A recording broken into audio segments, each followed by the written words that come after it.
wana mchango mdogo sana. Barabara kabisa, kumekucha tu. Asubuhi nyingine tena hii hapa. Muda kama basi unakula jamaa liko Bilze Kariakoo pale. Kumbe ni vile tu limepotea, sasa halijui lielekee wapi. Sasa mimi nilikuwa namwambia bosi wangu kwamba kuteleza sio kuanguka. Lakini nilimtumia message nikamwambia bosi, hapa kuna tatizo.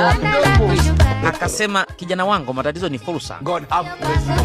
Mimi nikamwambia sawa bosi wangu, kuna fursa hapa, pesa zako zote zimeibiwa.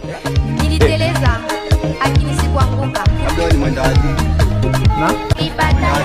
Yaani mimi nimetafuta pesa yangu kwa shida. Nakuja kukulipa babu mwenye nyumba kwamba bwana, pesa yako hii hapa. Unaipokea kwa uzuri tu, safi, umelipa kwa wakati. Nafika jioni na kukuta baa unakunywa bia. Wewe.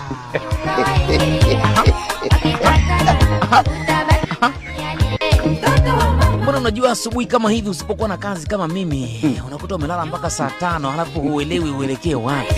Yaani mambo ni baratu tu, afu jamaa anakuambia mwanangu unalala wewe. Sasa niamke kaka, niende wapi? Yaani nawahi kuamka saa 11 halafu okay, sawa.